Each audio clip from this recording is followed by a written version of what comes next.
Hi, and welcome back to the Coking.com channel. I'm Evan Hyde, and we're here with Jeff Bowers from VEGA, and we are at the VEGA Americas production facility here in Ohio, and we're in their training center. And Jeff is going to tell us a little bit about this video. We're going to be talking about gamma continuous level versus point source levels. We had a separate video where we discussed the measurement principles of gamma continuous levels. So I would encourage you to watch that video if you want to learn more about the basics and the fundamentals of gamma continuous level.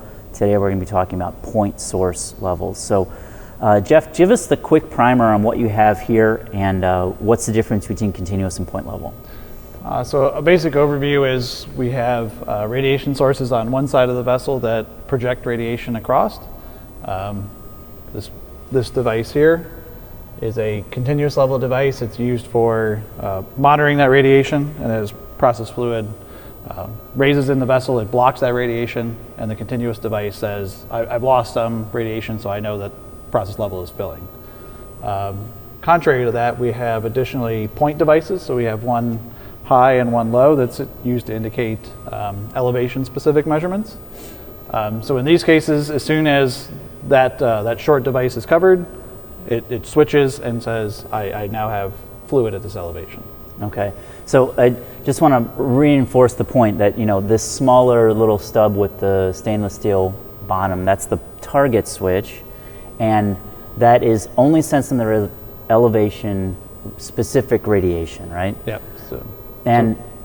So one of the reasons why you've probably had this, maybe I'll phrase that as a question, how long have you had this point switch technology in the field? So yeah, the point switch technology has existed longer than the continuous level. So roughly 70 years. But for us in the delayed coking world, this is a relatively new thing, right? Because we talk historically, in the old days, the coke drums were instrumented with a technology called Neutron backscatter, right?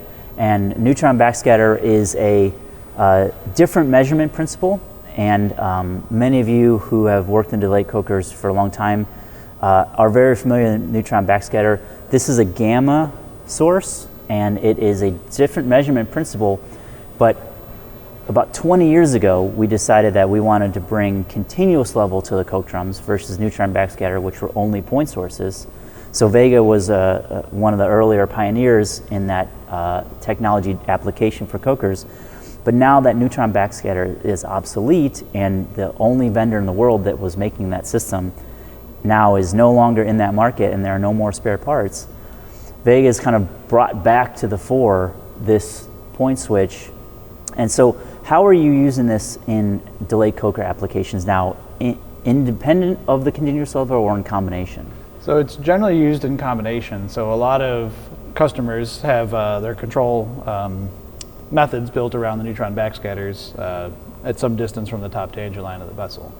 So in order to duplicate that similar functionality, we would give them a point level switch to try to show them, hey, you have material at the 20-foot elevation or 10-foot elevation, to know when to switch out of that drum. And that's been one of the differences in going from only Neutron backscatter to gamma's continuous level. Having those two measurement principles has kind of sometimes confused operators in how they work, right? I'm just going to say that politely. We've gotten our wires crossed, no pun intended. Well, the continuous level device gives you a lot more information. So the Neutron backscatter tells you what type of material is in the vessel and what elevation that's occurring at. The continuous level is tracking that material all the way through the designated measurement span. So it's a different set of information than what operators are used to with the Neutron backscatter. Yeah, because the Neutron backscatter, they could measure the difference between coke, foam, and then water, because the hydrogen density was different in those different media, and the Neutron backscatter would react differently. This system strictly interprets radiation. It's based on mass. So gamma radiation is attenuated by anything with mass. So anything with mass coming between the source and detector will block that radiation signal and will be interpreted as level. So as we're transitioning as an industry out of Neutron backscatter, this target switch is what is kind of taking its place. So can you describe for a given customer how they might install something like this in their facility. Yeah, so the point switches would use the same radiation sources as the continuous level, so it makes augmenting a continuous level system very easy. In general, on a coker system, we would mount this flexible device inside a conduit, and you could just clamp those point switches to that conduit. Mm-hmm. So not only is it easy to install, you don't have to provide additional structure. If you need to modify at some point in the future to say increase your outage, you could adjust the elevation of that point mm-hmm. switch accordingly. I think that's really the key difference that people need to keep in mind with this. Neutron backscatter was this housing that was like more or less yay big, and it was flush mounted to the coke drum, right? Yep. And whereas this technology just rides on that conduit that the continuous level is already there on, and you can make adjustments in the future to optimize coke drum outage. There's a lot of ways you can really be clever about using this target switch mm-hmm. and adding it incrementally to the continuous level that you already have there is very relatively easy, I would say. Yeah, it's relatively straightforward to add it in terms of just have to have the I/O points at the DCS. Sure. But in terms of physical installation, which is always a challenge on large structures like DCUs, and it's adjustable in the future too. But one of the last points I want to make about this is that how the target switch reads is different than the continuous level, right? I mean, I've seen this on the DCS representations of the levels. Yes. Sometimes the graphics can be a little bit challenging, especially on older units where the graphic just options are, the limited, shall we say, right? And so when you have a LI tag 1001 on coke drum, the continuous level is going to go 0 to 100, and that's that whole span. Yeah. This little guy is going to go 0 to 100, but it's only this much, right? It's intended to be a point level switch, so it's determining, it's elevation specific. When that output changes, you have material at the given elevation. Yeah, but you don't know if it's coke, you don't know if it's foam. Correct. So you have to be smart about where you place these devices. Strategic, kind of the historic way was 10 feet from the top tangent, 20 feet from the top tangent, maybe like a 30 or 40 footer, maybe.